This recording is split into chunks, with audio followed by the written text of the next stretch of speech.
Welcome in, everybody, to the CFB Nation All-America podcast. I'm Bill Trocchi, senior editor at sportingnews.com, alongside Bill Bender, our national college football writer at sportingnews.com, and the president of the Football Writers Association of America. He does some great work at Sporting News every weekend. I hope you're reading him there and during the week. I mean, I read all his stuff as the editor, and I'm a smarter college football fan when I finish reading than before I started reading it. So we're coming to you live on our CFB Nation YouTube channel. Again, thanks to Brian Driscoll at Irish Breakdown for setting it up for us. If you want to subscribe, just go over to YouTube, search CFB Nation, and click subscribe. Bill, the U.S. Open is over, and apparently, reading Sporting News, the Green Bay Packers are going to the Super Bowl. So I guess all is good in your world, right? Oh, absolutely. I mean, it's week one. You know, you're allowed to have a week one overreaction. I can tell you safely, and, you know, I know some of the listeners know that I'm obviously a Green Bay fan. I haven't cheered for an individual play in years more than when Micah Parsons sacked Jared Goff on Sunday. You know, there's a long way to go till the Super Bowl. Philly's awesome. And I know it's going to be a theme in our show today, too, as we talk about some things. Last night was a great example that after the first quarter, you would have thought the Bears were going to the Super Bowl, and Caleb Williams was, you know, generational talent. That phrase is getting tossed around at nauseum the last few weeks. But J.J. McCarthy was able to lead Minnesota back in the fourth quarter, and suddenly the Bears are horrible, and J.J. is the next big thing. And, you know, that dates back to his time at Michigan. You're seeing he's only lost like 2 starts since high school or something. He's a pretty good quarterback, and it was fun. And, you know, it segues into some of the quarterbacks we're going to talk about today on the podcast. There are a lot of overreactions. Not as many as week one, but there's still some stunning overreactions to week two. Yeah. They just get enhanced in week two, some of them. Yep. And, or we pull a reverse from the overreaction from week one sometimes. So, all right, well, let's get into some Trocchi trivia. And then, yeah, we're going to talk about the mess down at Florida. We're going to talk about Michigan and Oklahoma and that big game from Saturday night. We're going to talk about Oregon humiliating Oklahoma State, the Big Ten, and then maybe give out some game balls at the end of the show. But let's get into Trocchi trivia. Bender, this is a tester for you. I wanted to grab one of the teams that was in the headlines in week 2, see how you can do. All right. South Florida. Their win over Florida was its 3rd over an SEC team in program history. Can you name the other 2?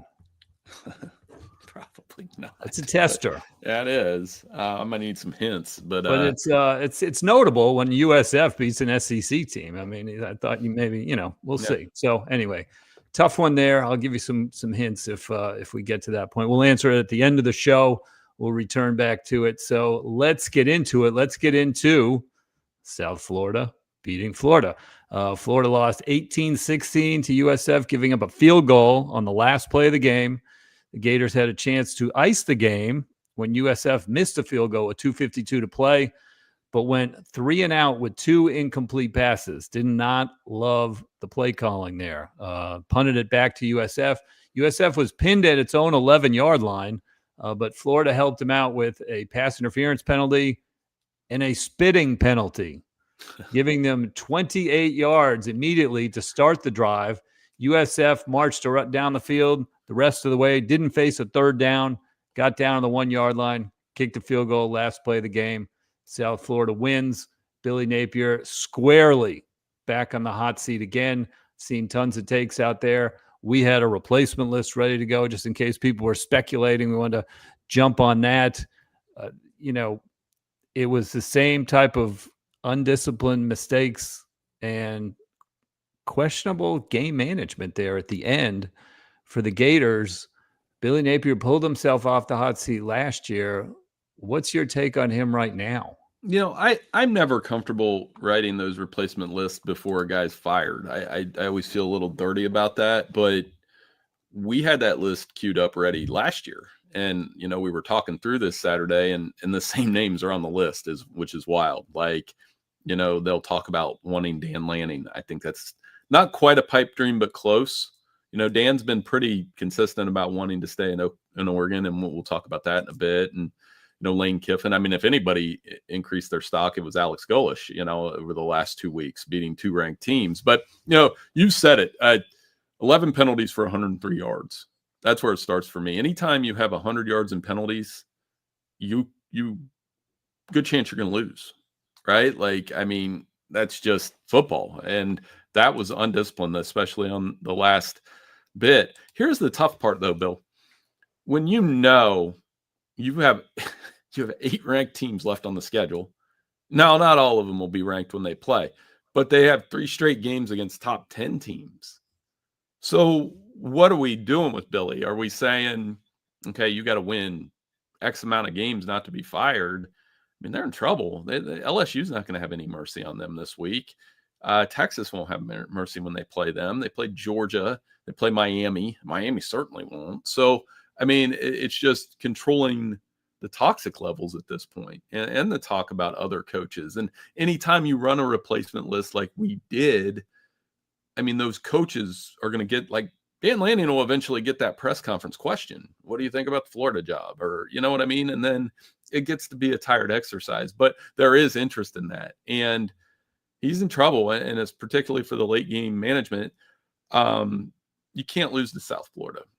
You can't lose to a group of 5, or do we call it group of 6 now? Whatever. You can't lose to an in-state school. You just can't. And that's what happened. I mean, Miami can't lose to South Florida this week, and we'll see if that happens, but definitely something to consider. Everybody fell in love with DJ Lagway over the summer. He had a great finish to his freshman year. He was 23 for 33, 222 yards, 1 touchdown, 1 interception, had 6 carries for 9 yards, a couple sacks mixed in there.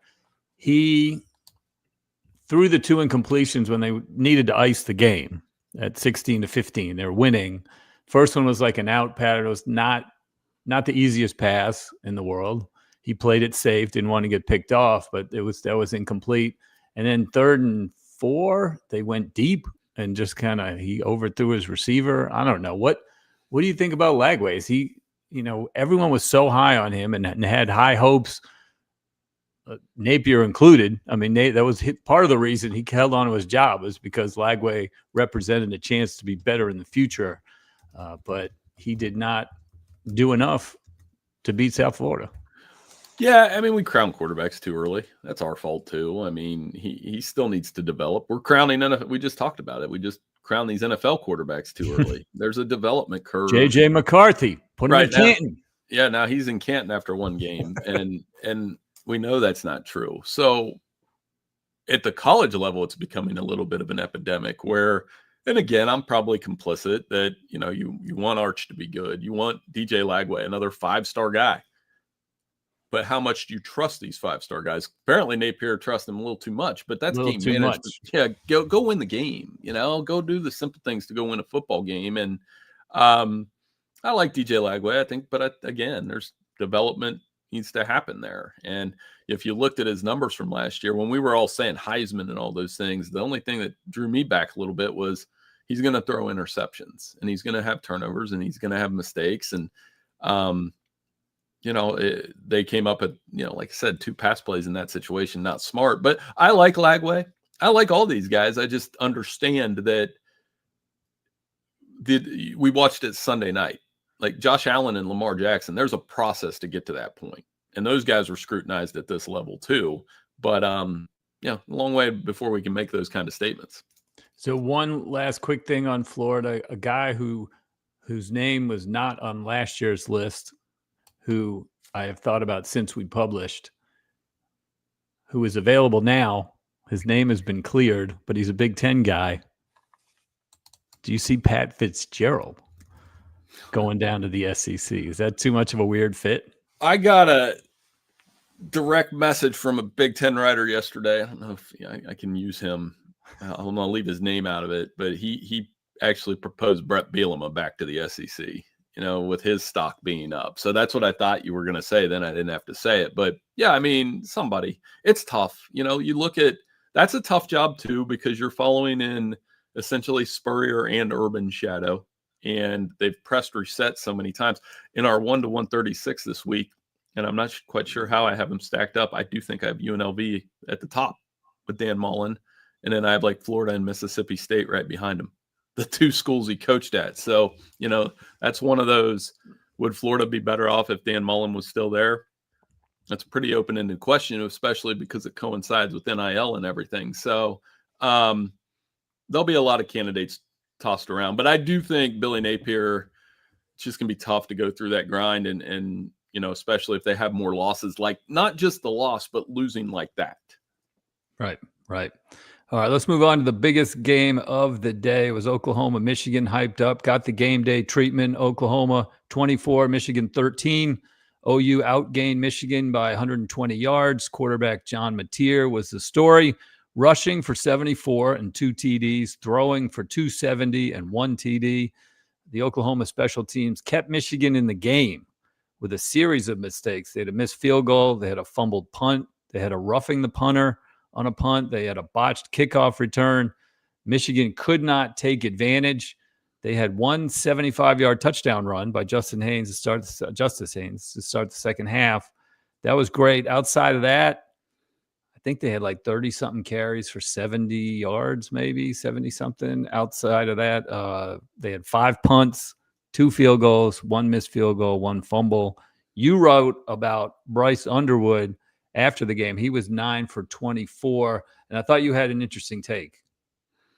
Yeah, they got to trust him more, and Michigan's going to have to think about how they fundamentally want to do things offensively. And I thought they were way too conservative.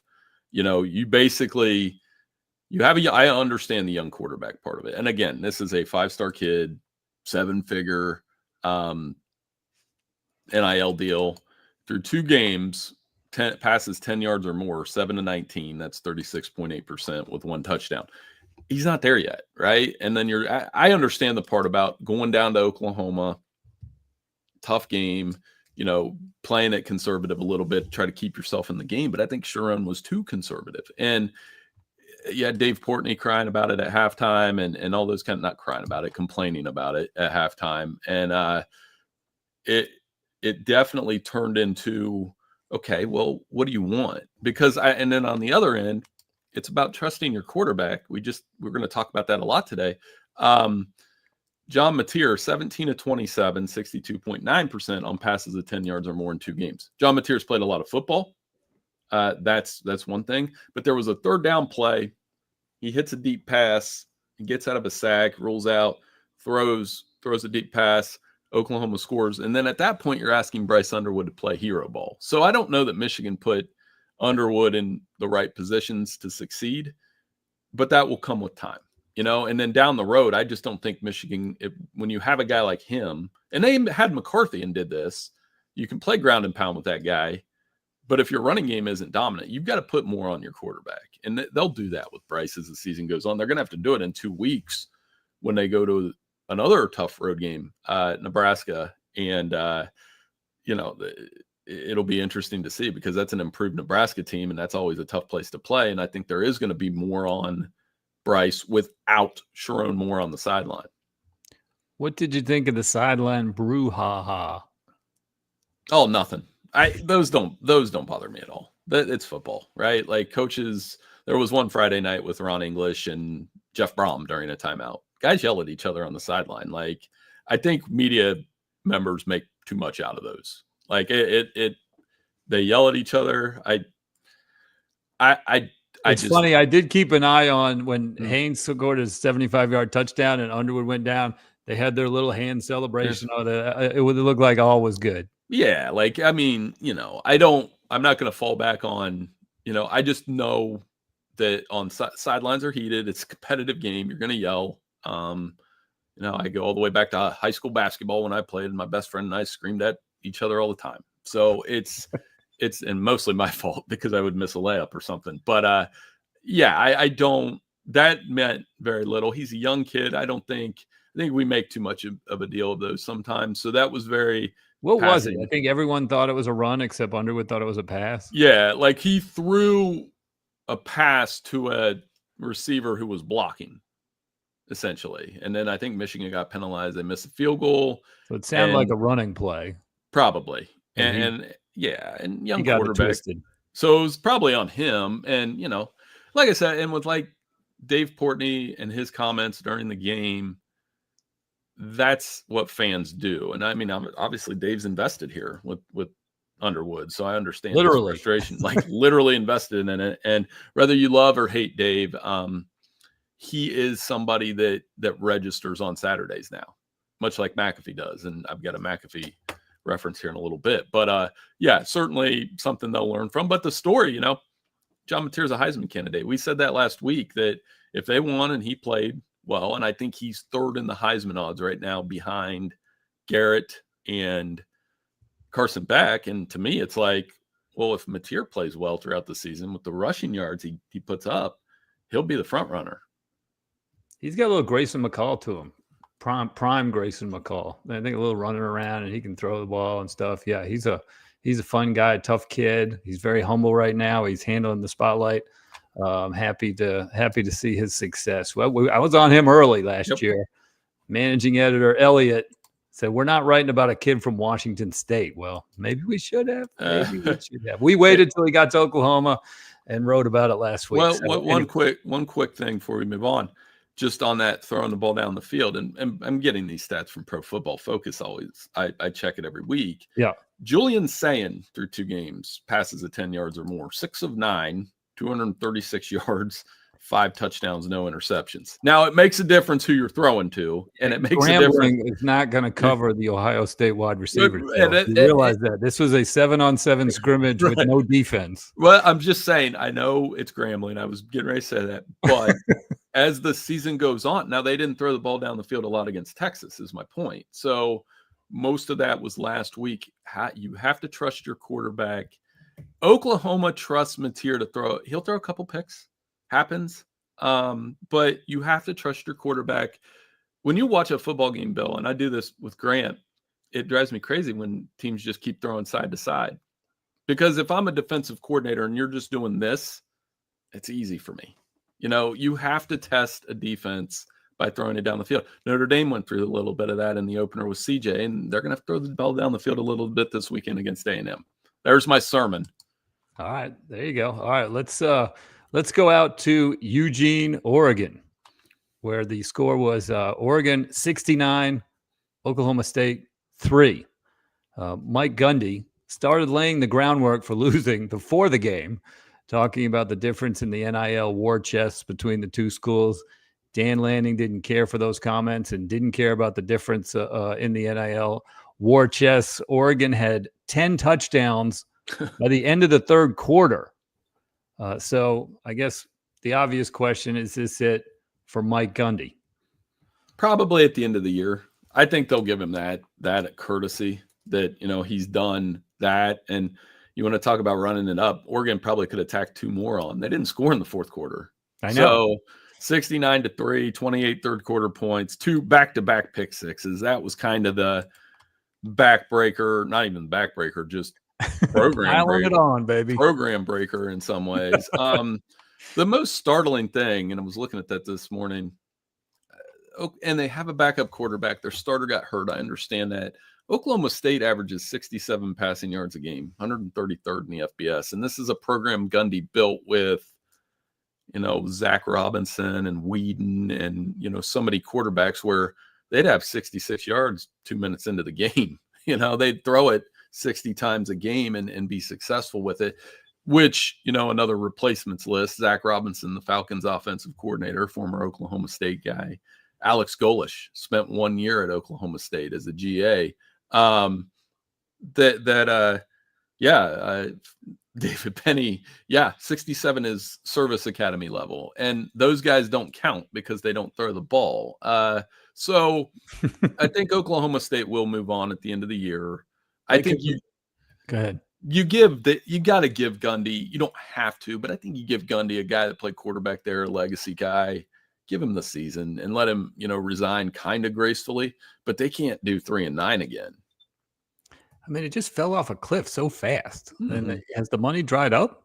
Because that's part of it. A nice pipeline for donations. Ari Wasserman tweeted something Saturday that, and it made sense because Ari makes sense that Mike was kind of laying the groundwork, like you said, and he was trying to tell us what was going to happen.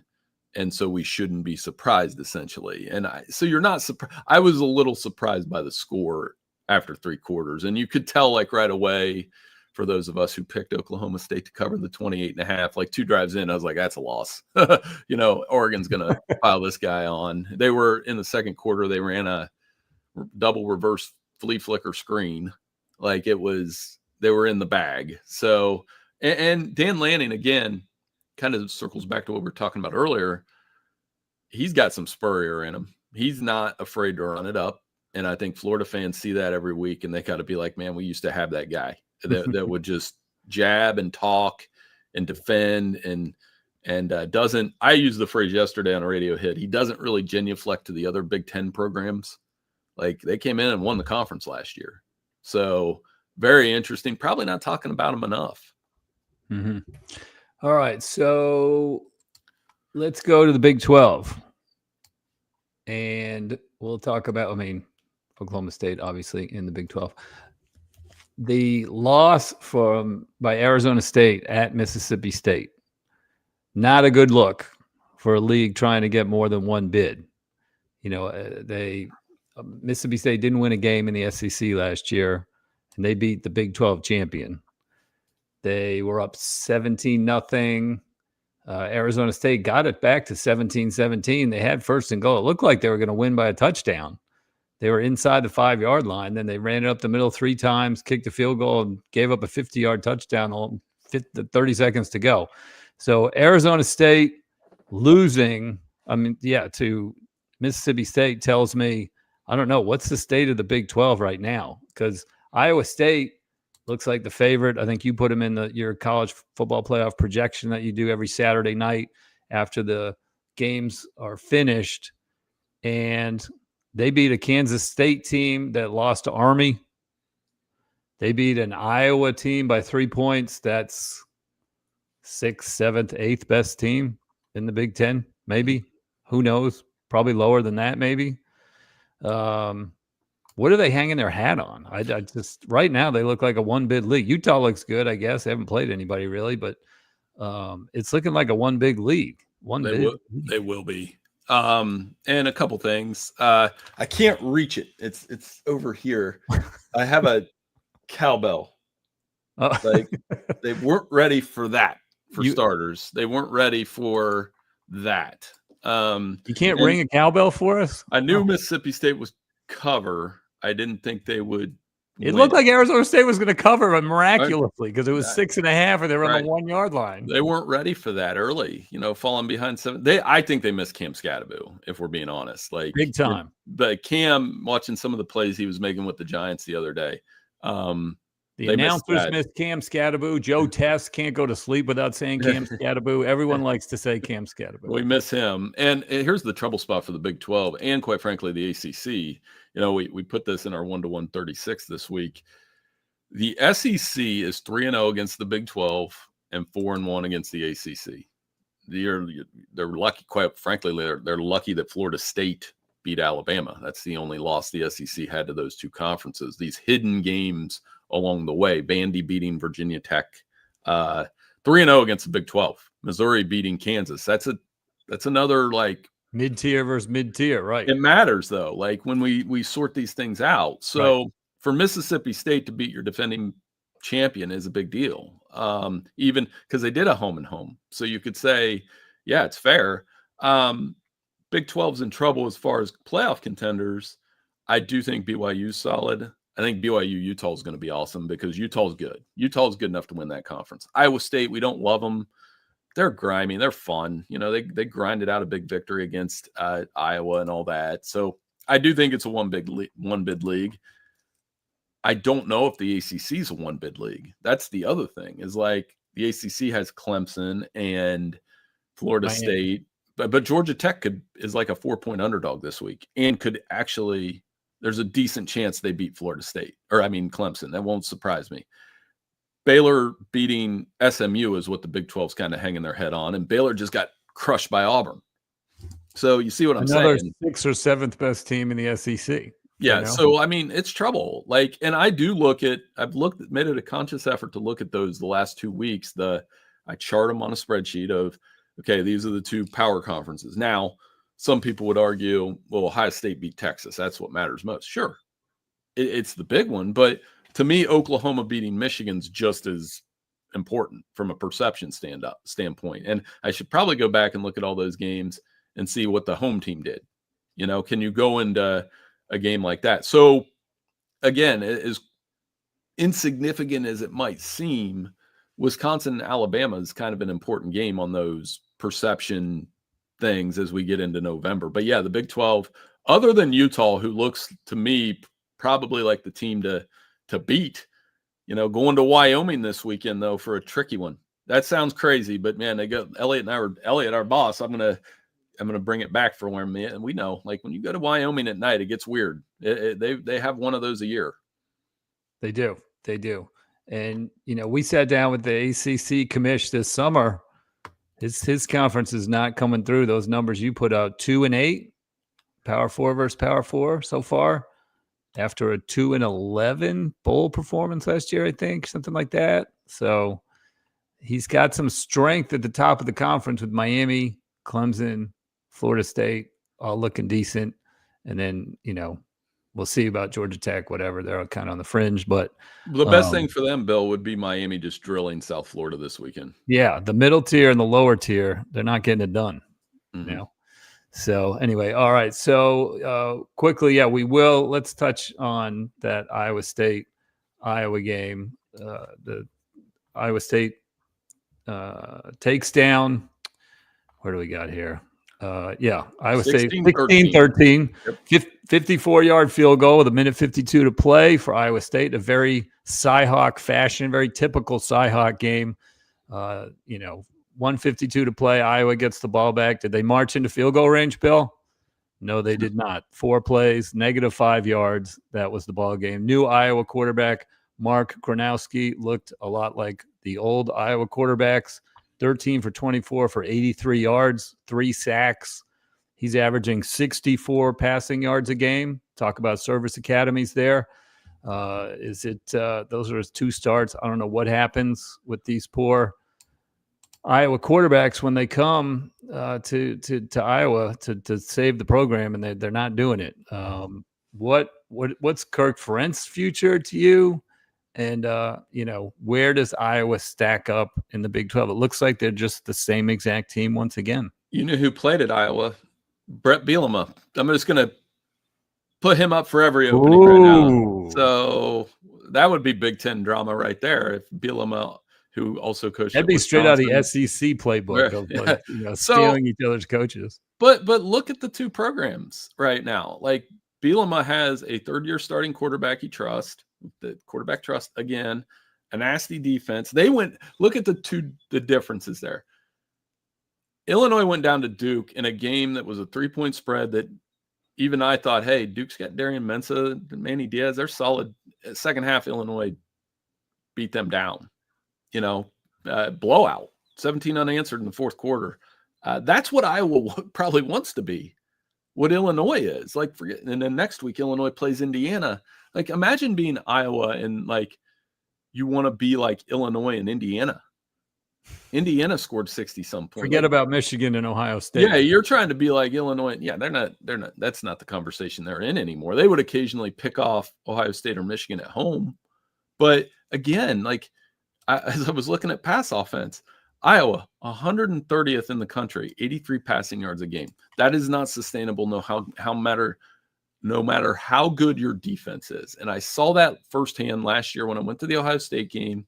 You kind of watch Iowa play defense, and I've done this the last 2 times I played Ohio State. I was thinking, man, their defense is so good. Jay Higgins was amazing. Jack Campbell, when he was there, was amazing. And I would be so frustrated if I was on that side of the ball because your offense can't move the ball. So it's Phil Parker's amazing. I think Kirk Ferentz at the end of the year, he'll be the all-time winning Big Ten coach. Maybe it's time, and I like Kirk. He's a classy dude. I like Iowa. They do things the right way. They're great with the media, always great with us. There's no question. And, but maybe, you hand that off to somebody that does things a little bit differently. I understand at Iowa, Wisconsin, Illinois, Nebraska, even on some level, you're going to have to be a little bit more creative to keep up with an Ohio State who hangs over the program. But I've watched those programs beat Michigan, and I've watched those programs hang with Penn State. So it's not like you can't do it, but you need the right coach to do it. And that's why Brett Bielema, what he's doing at Illinois right now, is so impressive. They are in the top 10. They deserve to be in the top 10, and they look like a top 10 program. And like we said in our meeting yesterday, I don't think I've ever said it in all the years I've watched the Big Ten where I was like, Illinois, Indiana's must-see TV next week, just like Vanderbilt, South Carolina is must-see TV this week in the SEC. I think it was Andy Staples on his podcast may have labeled Illinois, Indiana the Troll Bowl with Bielema and Signetti going at it. So that should be fun. All right, well, before we get going here, let's do our 3 game balls from week 2. The CFP All-America podcast game balls. I'm going to give one to Ryan Staub from Colorado, QB3 at Colorado, entering the game behind Caden Salter and Juju Lewis. Staub was inserted into the game versus Delaware on Saturday. Late in the second quarter, they were leading 10-7, drove the team 75 yards in 36 seconds through a 21-yard touchdown pass. Dion decided to start him in the third quarter. He immediately fires a 71-yard touchdown pass. Colorado wins 31-7. Staub 7 for 10, 157 yards, 2 touchdowns.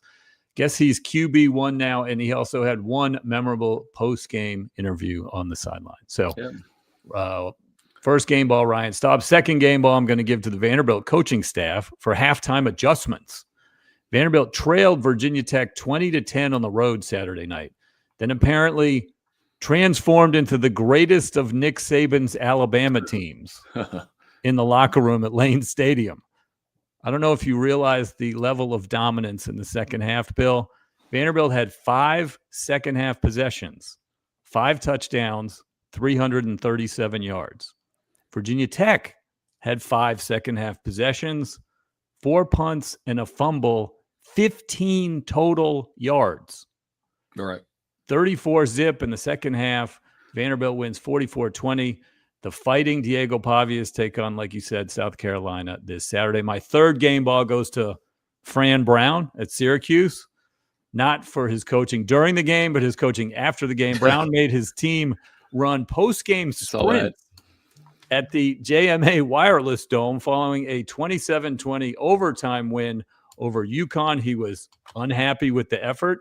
Here's the quote from him after the game. I was taught through a lot of the coaches that coached me, you either coach it or you allow it.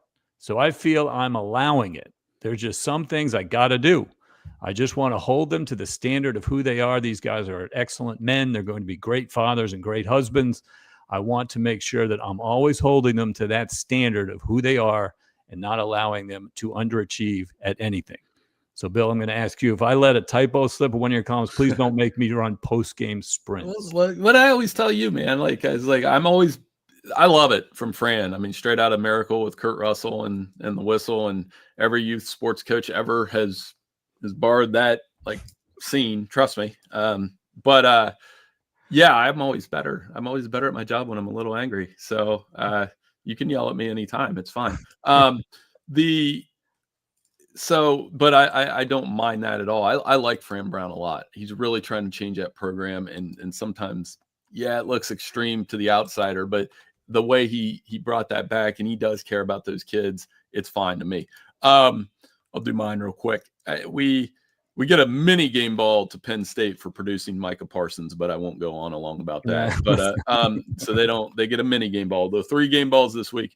2 quarterbacks. It's quarterback heavy. Sawyer Robertson, 34-50, 440 yards, 4 touchdowns in a comeback against SMU where they were left for dead. They were down 45-31. They turned that into an overtime game. So after Baylor could have been 0, they were staring at 0-2. Disaster hour. And Sawyer Robertson, one of those quarterbacks that, long story short, in NFL, I like the NFL quarterbacks that elevate their program. It's easy to be, no, and this is not a knock on CJ Stroud. It's easy to win at Ohio State. not easy. It's easier to win at Ohio State and Alabama and Clemson when you elevate a program like Drew Brees did. I always tell people Drew Brees took Purdue to a Rose Bowl. End of story. That's elevating a program. Phillip Rivers, etc. I like those guys. Aaron Rodgers at Cal, but not saying Sawyer Robertson's on any of those things. But if this continues, watch out for him when he goes to the NFL. Jaden Mayava, USC, under the radar, 412 yards, 4 touchdowns. They're averaging over 60 points per game. They're averaging over 600 yards per game. They're not ranked. They will be soon. And we'll see if Lincoln Riley's learned his lessons from year 1 in the Big Ten. Can they go out and be dominant in year 2 with Mayava, who, by the way, looks good. And the third one is easy. Brian Smith, Ohio University coach, the Bobcats. There you go. Had West Virginia in town. I have reports from some friends who went. The scene was amazing. It was sold out. It was a lot of Mountaineer fans in there. Biggest home win, I would say, since they beat Pitt under Frank Solich, which kind of launched the stability of the program. Anybody who doesn't believe me, go look at Ohio University's like year-by-year record before Jim Grobe arrived. Jim Grobe gives it to Brian Knorr, to Frank Solich, to now, Tim Albin, Brian Smith. Huge win, 17-10. They go to Ohio State this week. A little bit bigger underdogs in that one, 33-point dogs. But, really proud of the Bobcats. Pat McAfee gave us a shout-out yesterday on the Pat McAfee show and recognized the toughness of the program around Parker Navarro. There are a couple plays from being 2-0. You can't say we didn't schedule up playing Rutgers, West Virginia, Ohio State. That's how we do it in the group of 5. So really proud of Ohio University. Brian Smith, congrats to the Bobcats. So we each gave a game ball to our alma mater. Well, we're allowed early in the season, but exactly. So very thrilled for that. Very thrilled. I think I'm going to go up to, at least for a little bit, a reunion. I always tell this story, give these guys a shout out. In 1999, when I was a sophomore, I lived with some football players. They went up to the shoe and played Ohio State that year. We went to the game. Those guys played, obviously. They were up early on the Buckeyes. It was amazing. And, Ohio State ended up winning the game by, I think, 3 touchdowns. But all of those guys it's pretty cool that, they invited me to that thing and to be able to hang around those guys for a few minutes, because that was my first football beat, was totally objective journalism around the Ohio University football players and a bunch of great guys. That's great. That's great. Yeah, that'll be fun for you on Saturday. So, all right, before we get out of here, let's do the Troche trivia. Let's see if you can remember. South Florida's win over Florida this week was actually its 3rd in the short history of the program, 3rd over an SEC team. Can you name the other 2? Does it any ring a bell? You want the years? Yeah, the years would help, because I'm drawing 2007. Okay. And it was on the road against one of those SEC programs that goes up and down. I think they were in a down cycle at that point. And 2016 bowl game. That one I should know. That's pretty unforgivable that I don't know that one. Both games were overtime. So I'm just totally drawing blanks. I mean, I don't think I couldn't remember either, actually. I was kind of surprised, because you would think a USF upset at an SEC school. Did they beat like Texas A&M? Auburn. Auburn was going to be my other guess, but would it have been Auburn in 07 or 16? USF went, and then the 2016, it was the Birmingham Bowl over South Carolina. Now that makes sense. 46-39. I remember that game actually now. They went 11-2 that year.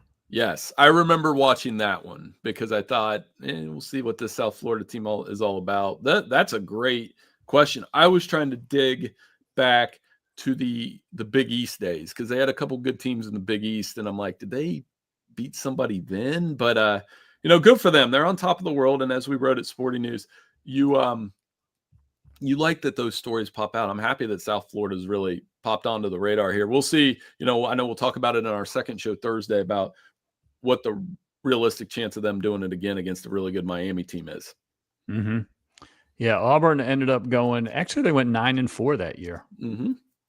Even though they lost in week 2, at home to South Florida. They ended up beating Clemson in the Chick-fil-A Bowl to cap a 9-4 season. Just look that up. So anyway, all right. Well, that was really fun. It was a fun week. You always, those weeks, it's like, I don't know how many matchups we got. Every time. Every time it happens. So anyway, so thank you to everyone for listening to the CFB Nation All-America podcast on Spotify and Apple Podcasts. Thank you to Irish Breakdown, your source for Notre Dame football information. Enjoy the rest of your day. We will see you Thursday at 9:30 a.m. right on the YouTube channel or in your podcast feed. So see you then.